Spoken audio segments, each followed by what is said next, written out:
Hello mga Marikoy, another day, another mini vlog tayo. Pagpasensyahan nyo na nga pala kung iba yung boses ko. Ito nga pala yung ganap ni Baby Elise. Nang uto nga siya ng lolo at lola para nga makaligo dito sa malaking batya na to. At tignan nyo naman kung gaano nga siya kasaya. O diba, naka-outfit pa ang bata. Dito lang naman siya maliligo sa labas ng bahay. Sobrang init nga pala nung mga araw na yun at tignan nyo naman ang bata. For the babad nga siya dyan sa batya na yan. Pinagbigyan nga siya ng lolo at lola niya kahit nga malaki ang babayaran sa tubig. Huy! Kaya ayan, magbabad ka dyan dahil sobrang init naman. O diba, for the babad ang first. Matagal na rin kasi yung huling ligo niya sa swimming pool. Kaya ayan, dyan ka muna sa batya na yan, anak. At pagkatapos nga niyang maligo sa batya, eto nga at magkakalat naman nga siya. Kasama nga niya si Ate Tomtong magkalat. O diba, for the kalat sila. At habang bising-bising nga si Junakis magkalat, eto ako at bising-bising magtimpla ng aking kape.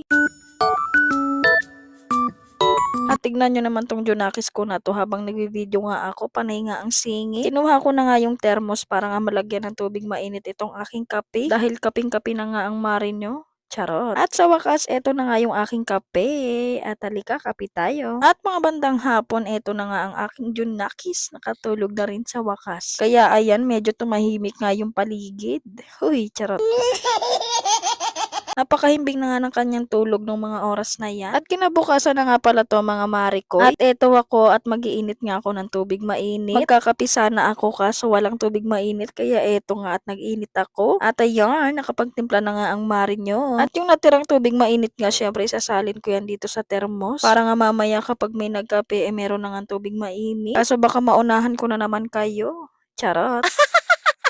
At habang ako nga ay nagkakape, itong ang bata kumakain ng biskwit. Kumakain lang yan siya pero naka-D4 pa o pak. Sino ka dyan? Wow! Kala mo talaga dalaga na sa mga upuan niya. At maya-maya nga mga Marikoy, bigla ngang umulan. At syempre happy ang person na to dahil medyo nabawas-bawasan nga yung init. At gustong gusto ko nga sanang maligo kaso hindi nga po pwede. Kaya ang Junakis ko na nga lang yung naligo sa ulan. At tingnan nyo naman tong itsura ko, napakahagard. At dahil wala nga akong magawa, inayos ko nga itong aking buhok. Wala nang suklay-suklay, diretso tali na nga yan. Dahil tinatamad nga akong magsuklay at grabe din kasing maglagas to. Kaya ayan, wala nang suklay-suklay. At kitang-kita naman sa video na napakabuhaghag nga ng aking buhok. At fast forward, pagkatapos kong magtali ng aking buhok, eto ako at magtitimpla na naman ng aking kape. Wala na talaga akong ibang ginawa dito sa aking mga video kundi magtimpla ng aking kape. Hindi naman kasi kami umaalis o gumagala, kaya eto nga lang yung aking mga video. Pagtyagaan nyo na nga yan mga Marikoy, baka sa susunod, hindi na nga ganito yung video na mapapanood nyo. Malay nyo naman, nagta-travel na ang person na to. Huy, baka naman. At eto nga ang batang makulit, umuwi na nga, galing nga siyang naligo ng ulan. Yung lolo nga niya yung kasama niya naligo dahil hindi nga ako pwedeng maligo dahil masakit ang aking puso.